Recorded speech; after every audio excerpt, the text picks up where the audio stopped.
revelaram sobre isso. Por isso que a gente sempre prefere, indica, fazer pela corrente. Ou você pode fazer pela tensão e também conferir pela corrente se quiser. Pelo vale, ok? E pela corrente a gente avalia pelo pico.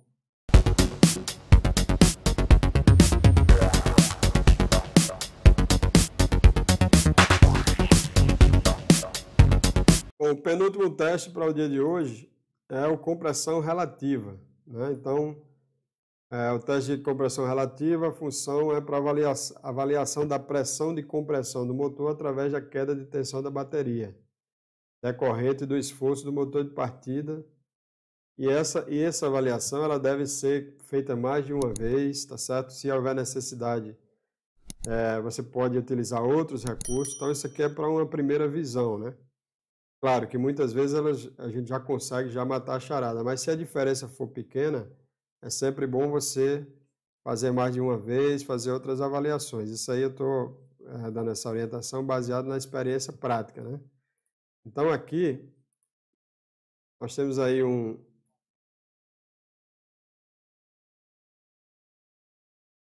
teste de compressão relativa. Esse aqui nós estamos fazendo essa avaliação pela tensão, que é o que normalmente é como normalmente é feito. Apesar de que eu particularmente eu evito utilizar pela tensão. Por quê? Porque existe uma margem de erro maior, certo? Então, como é que é possível fazer esse teste aqui para quem ainda não sabe ou ainda não teve a oportunidade de ver a explicação de como a gente faz essa avaliação? Então, o osciloscópio aqui ele é ligado, né, diretamente na bateria. Deixa-me só ver aqui se eu... Instrumentação aqui.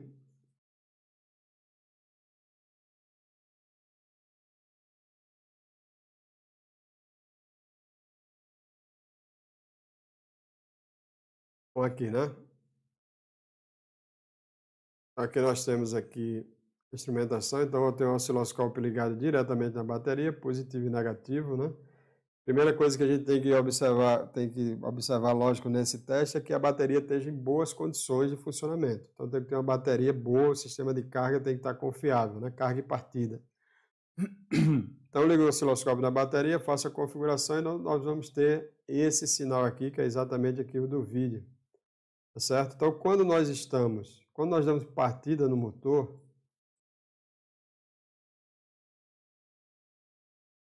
vou abrir esse outro vídeo aqui. Bom, quando eu começo a fazer um diagnóstico, qual é a primeira coisa que eu quero ver antes de dar partida do motor? Então vamos lá ver os parâmetros no scanner.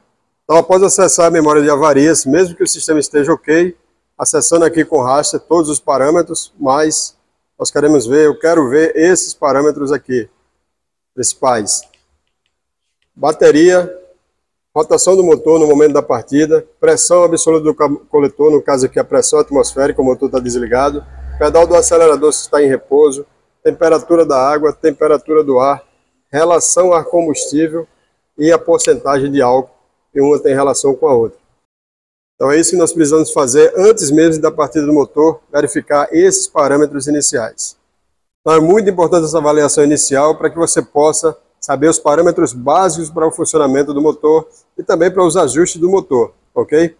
Então se você quer aprender isso e muito mais sobre injeção eletrônica, gerenciamento do motor, aproveita a nossa promoção 249, a nossa promoção de final de ano para você e vem estudar conosco. Vou ficar mais didático aqui para quem não conhece ainda. Então nós temos aqui o motor funcionando. Então no momento da partida, aqui nós temos admissão, compressão. Então no momento, imagine aqui que é lógico, o motor está funcionando, o motor está em marcha lenta aqui, mas se eu tenho um motor de partida girando, no momento da compressão, o motor de partida ele vai fazer mais esforço.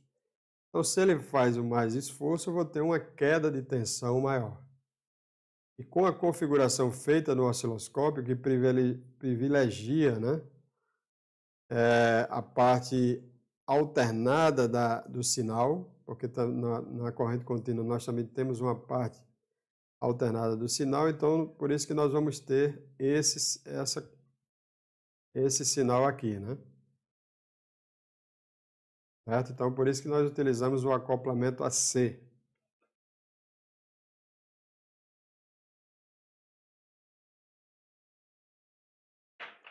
Então, sempre que houver um esforço maior do motor de partida, ok?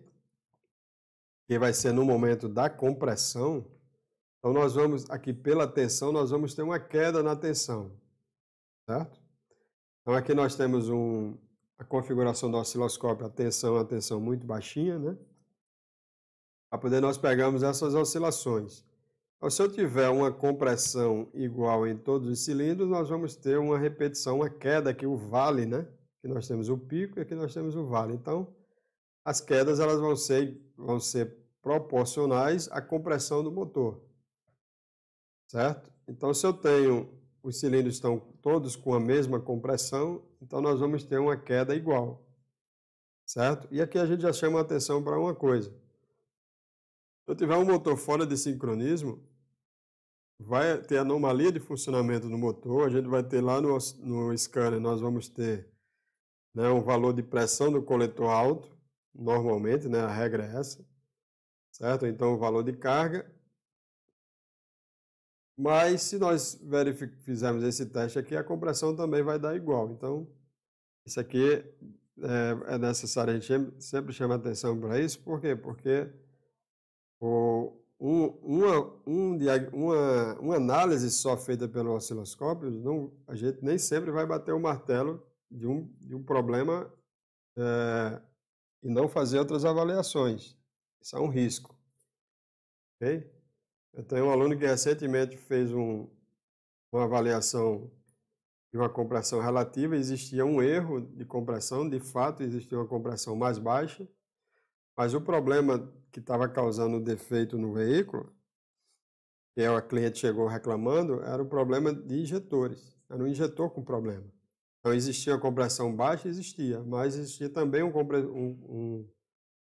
um injetor com defeito que não estava causando uma falha grave no motor. Então ele foi lá, fez o diagnóstico dele, encerrou por ali, deu o relatório para a cliente foi ver uma segunda opinião, existia um problema no bico injetor, e aí o carro da cliente ficou com funcionamento, digamos, 90%, ou seja, para a cliente o carro ficou bom, né? Porque a cliente ou o cliente, independente do sexo da pessoa, nem sempre vai ter acessibilidade, na maioria das vezes não vai ter a acessibilidade que a gente tem.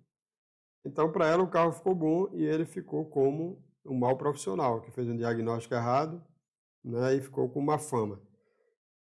Bem, mas voltando aqui, então as quedas elas vão ser iguais se eu tiver com a compressão, né, irregular, ok para todos os cilindros. Mas, se eu tiver algum cilindro com a compressão mais baixa, então é lógico que isso vai se refletir nessa queda aqui. Ó. Então, o vale vai ser menor.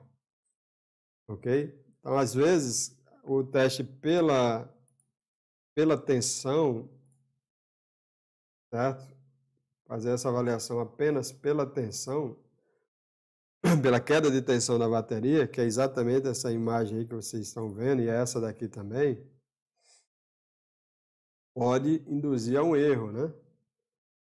Porque veja bem, ó, aqui ó, nós temos 1, 2, 3, 4. Aqui começa novamente. Então esse pico aqui, certo? E esse aqui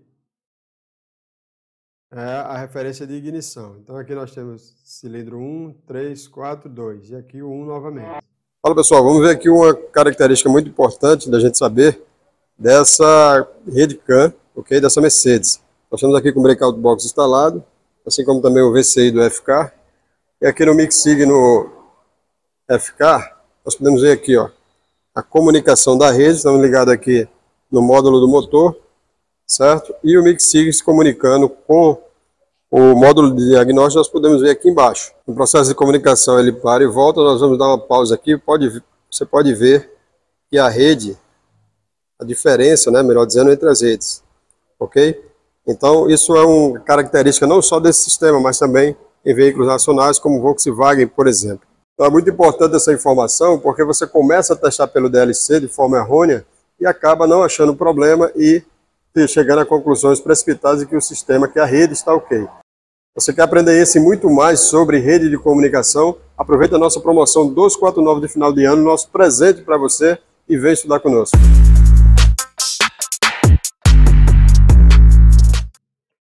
Ok?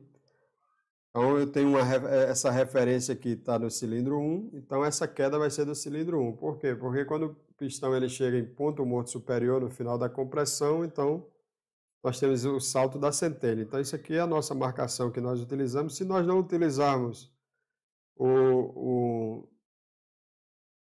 a ignição como referência, vai mostrar assim mesmo? Vai mostrar, só que eu não vou saber qual é o cilindro que está com problema. Então aqui, como eu tenho a referência no cilindro 1, veja que o cilindro 2 está mais baixo aqui, ó. Certo? Então eu tenho 3. 1, 3, 4, 2, que é a ordem de ignição. E aqui começa novamente o 1. Então pegando como referência aqui 1, 3, 4, 2 e aqui 1 novamente. Então aqui, ó, o 1 ele caiu, aqui ele já caiu menos. Aqui o 3 caiu, aqui ele já caiu menos. Então assim, existe uma margem de erro aqui no teste por tensão, que eu já observei isso há um tempo e alunos também já me revelaram sobre isso. Por isso que a gente sempre prefere, indica, fazer pela corrente. Ou você pode fazer pela tensão e também conferir pela corrente se quiser. Certo? Então aqui eu estou medindo através da corrente elétrica, né? Então, como o consumo de corrente? A gente não vai entrar em detalhes de configuração, porque não é o caso aqui, né? Aqui nós estamos abordando aqui os testes mais usados e nós já estamos aqui dando diversas dicas. Mas aqui, ó, no momento da partida, veja que o pico foi para cima, certo? Então, na corrente, nós vamos examinar pela parte superior e não pela inferior. Certo? Então, veja que aqui está bem alinhado aqui, ó. Certo? Então, a margem de erro aqui é bem menor. Eu nunca peguei um veículo para fazer o teste por corrente e ele acusar uma queda sem estar com a compressão baixa. Mas pela tensão eu já peguei, já aconteceu comigo algumas vezes de fazer pela tensão e ele indicar uma compressão mais baixa e não ter a compressão mais baixa. Então pessoalmente, eu prefiro fazer pela corrente. Certo? Às vezes por comodidade a gente faz pela tensão, mas eu tenho usado cada vez mais pela corrente. Então, pela tensão a gente avalia por baixo aqui, pelo vale, ok? E pela corrente a gente avalia pelo pico, certo? Porque a corrente, né, no momento da partida, no momento da compressão, o consumo de corrente ela aumenta, a tensão ela cai e o consumo de corrente ela sobe, né? Então, por isso que a gente avalia aqui pelo pico. E aí, pessoal, ficou claro aí? Nós vamos agora já para o nosso sexto, né? Que nós falamos que eram 5, mas nós começamos com... Para quem não assistiu do início, pode depois voltar lá e ver que nós começamos com um caso que nós pegamos hoje, eu e Pedro, meu filho. Era uma perda de aceleração e o problema estava na bateria. E nós fizemos o diagnóstico exatamente com o osciloscópio. Olá, tudo bem? Você está querendo começar um diagnóstico avançado para poder melhorar o seu trabalho no dia a dia da oficina e tem feito pesquisas pelas redes sociais, tentado fazer as configurações, utilizar o seu osciloscópio e mesmo assim continua tendo dificuldade? Ou ainda mesmo nas pesquisas com relação a esses vídeos que você pode encontrar no YouTube, no Facebook ou mesmo no Instagram, você tem tentado utilizar essas informações e ainda assim tem tido dificuldade com informações desencontradas, muitas vezes contraditórias umas das outras, que te deixa ainda mais confuso no momento de utilizar o osciloscópio? Então nós temos uma opção segura de aprendizado para você. Então mesmo que você não entenda nada, não tenha nenhuma intimidade com o osciloscópio, precise saber desde as funções básicas do osciloscópio, você vai aqui nesse ambiente, no nosso ambiente, um ambiente online, onde todas as aulas estão distribuídas de forma a você subir degrau a degrau no seu aprendizado. Então, no nosso treinamento, na nossa plataforma, você vai ter desde o básico do osciloscópio, né, qual é a função, para que você saiba quais são as aplicações do osciloscópio e tirar diversos mitos. Você também conhecer os acessórios do osciloscópio, passando pelas configurações, teste de sensores, teste de atuadores, até você passar para a utilização dos transdutores, diagnóstico avançado de motores com transdutores. Mas, em prosseguir, deixa eu me apresentar. Meu nome é Paulo Costa, eu tenho 53 anos, trabalho na área automotiva há 30 anos, desde a época do carburador e ignição, passando pela injeção eletrônica, rede de comunicação, ok? E nós ministramos treinamento desde 2001. Então, nós temos bastante bagagem, tanto prática, né, porque eu uso o diagnóstico avançado no meu dia a dia. Então, nós temos prática de utilização na oficina e também experiência para ensinar, tanto com treinamentos presenciais como online, ok? Além disso, eu também sou instrutor técnico parceiro da Tecnomotor do Brasil e também palestrante pelo 4º ano, agora em 2024, do circuito Doutor IE, ok?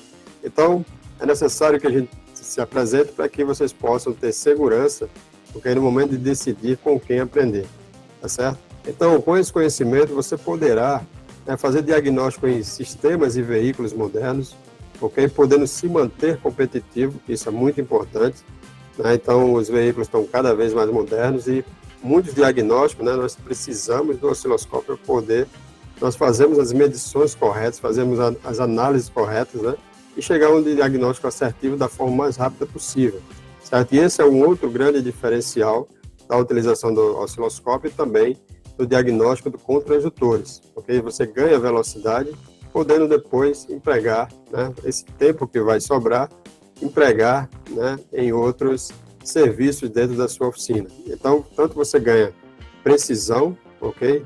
E também pode passar mais segurança para o seu cliente, como também você ganha velocidade no diagnóstico. Tudo que nós queremos é ganhar tempo no nosso dia a dia. Então, o osciloscópio vai te ajudar nisso, ok? Juntamente com os transdutores, então você vai ter toda uma gama, né, de possibilidades para se fazer um diagnóstico preciso e rápido na sua oficina. Eu sempre lembro, né, e comento no tempo que a gente trabalhava apenas com multímetro e ponta de polaridade para se fazer diagnóstico, né? Então, as dificuldades e as limitações eram muito grandes, né? Então, a gente teria que fazer muitas trocas de peças. Mas naquela época, né, lá nos anos 90, início dos anos 2000, os veículos eram muito semelhantes. Então, muitas vezes, a gente poderia trocar uma peça de forma fácil, porque nós tínhamos veículos com sistemas muito parecidos ou então iguais. Então, as peças eram muito semelhantes, né? E até mesmo na oficina a gente poderia ter um pequeno estoque de peças e fazer a substituição no momento mais crítico, né, de diagnóstico. Mas hoje em dia nós temos diversos veículos com diversas marcas diferentes. É muito raro você encontrar numa oficina, né, veículos de uma mesma marca, né? Muitas vezes você encontra o mesmo modelo com sistemas diferentes.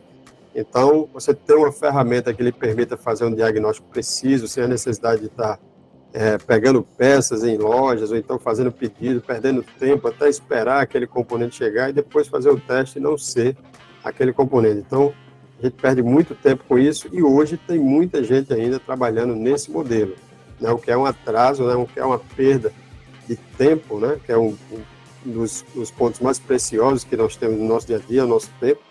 Ok? E com isso nós temos prejuízos, né? Você falar que antigamente era muito difícil você possuir um osciloscópio porque era muito caro, né? Então hoje nós temos diversas opções no mercado para você entrar no diagnóstico avançado, né? Começar a dar o pontapé inicial, você pode comprar um osciloscópio mais em conta e depois você vai subir nos degraus do osciloscópio, comprando osciloscópios mais modernos que possa te dar mais opções.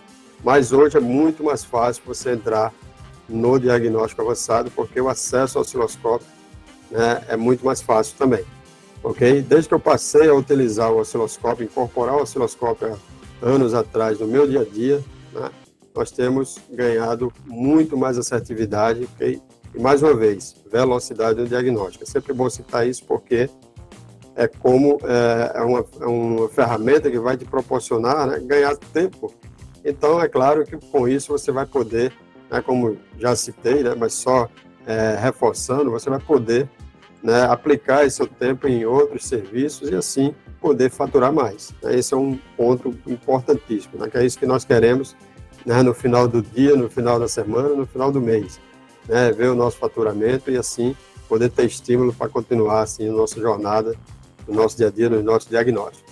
Bom, então agora deixa eu te mostrar a nossa plataforma para que você veja como é o ambiente, como é que você vai estudar, ok? As aulas, como está dividido o nosso curso de osciloscópio e transdutores, ok? Então vamos lá. Então, pessoal, aqui é o ambiente do curso de osciloscópio automotivo, ok? E aqui na barra do lado esquerdo, né, essa barra lateral esquerda, você pode ver todos os módulos, ok? Tá clicando aqui, por exemplo, no módulo 1, né, nós temos a apresentação do treinamento, perguntas frequentes, o que podemos analisar em um veículo, características técnicas e acessórios, configurações iniciais. Okay? No módulo 2, prática, configurações e recursos. No módulo 3, análise e diagnóstico de sinais. Certo? Aqui a gente tem desde análise de sensor até teste de compressão relativa. Okay? No módulo 4, nós temos diagnóstico do sistema de ignição com osciloscópio. Nós temos aqui um curso de ignição, onde você vai ver primeiro toda a parte teórica, né, do sistema de ignição, né, com a exploração dos diagramas elétricos.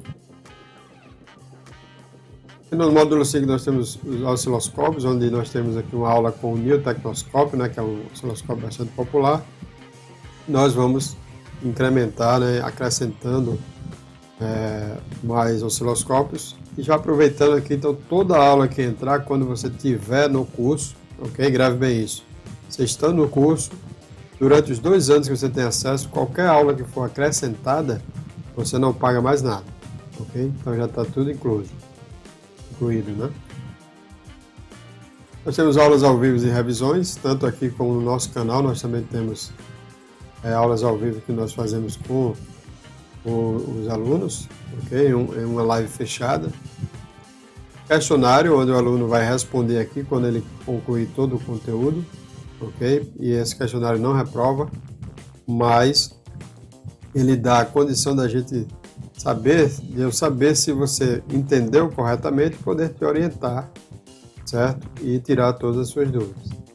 E por fim nós temos aqui o bônus, ok? Onde nós temos um bônus eletricidade básica automotiva, fundamentos da eletricidade, corrente contínua e alternada, resistência elétrica, associação de resistores, potência elétrica, frequência, ciclo de trabalho, ok?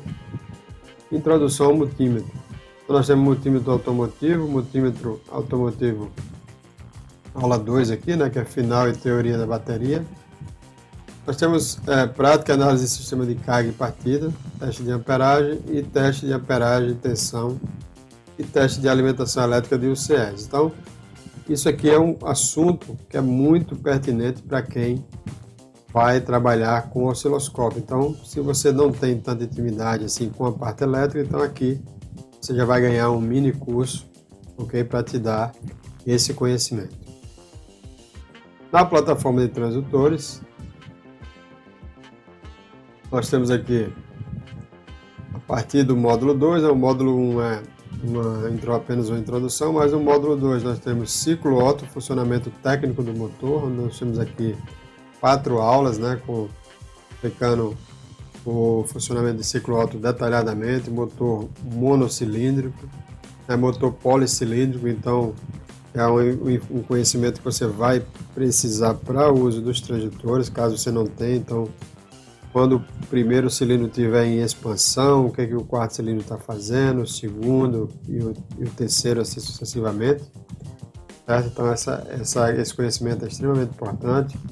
É o cruzamento de válvula ou overlap, taxa de compressão e fasagem do motor, ok? Módulo 3, transdutor de vácuo e suas aplicações no escapamento, na admissão, no cárter, ok? Tanto na partida como na marcha lenta, né? Tem características diferentes e você pode pegar defeitos, né, que não aparecem em uma determinada condição, não aparece às vezes na marcha lenta, mas a utilização na partida vai apresentar. Transdutor de pressão, né? Utilização do transdutor de pressão, muito importante para diversas análises de condição de escapamento, catalisador, condição do próprio cilindro, compressão, né? E descompressão, vazagem do motor, né? Através das rampas de escapamento e admissão. Então tem uma infinidade de utilizações aqui, o transdutor de compressão. Certo? TVB, que é o transdutor de vazão de bicos, okay? Ajuda muito a gente a adiantar e você faz um teste com o veículo em funcionamento, né? Com o injetor na condição de funcionamento ideal, que é no motor. Certo? Nós temos aqui um módulo muito importante que são os estudos de caso, certo? Então, no módulo estudo de caso, nós temos casos que nós passamos no dia a dia e também alguns casos que nós damos suporte aos alunos. Então, nós compartilhamos aqui o módulo estudo de caso, que é o módulo 6. Então, esse todo é o nosso conteúdo, né? o nosso ambiente onde você vai estudar. Bom, então agora que você já conhece a nossa proposta, ok? Entre em contato conosco pelo telefone ou pelo e-mail, se preferir, que estão aqui abaixo, tá certo? Se precisar de mais informações sobre o nosso trabalho, conhecer melhor o nosso trabalho, nós também vamos deixar os links abaixo, onde você pode conhecer o nosso site, o nosso canal e as nossas redes sociais, ok? Onde você vai poder investigar melhor a qualidade das nossas aulas e assim poder decidir de uma forma mais segura, ok? Nós esperamos sinceramente que você venha fazer parte do nosso grupo, fazer parte do nosso grupo de alunos, ok? E assim poder compartilhar contigo todo o nosso conhecimento e nossa experiência, ok? Um forte abraço, obrigado por assistir até o final, ok? Agora sim, um forte abraço e espero tê-lo conosco. Até lá.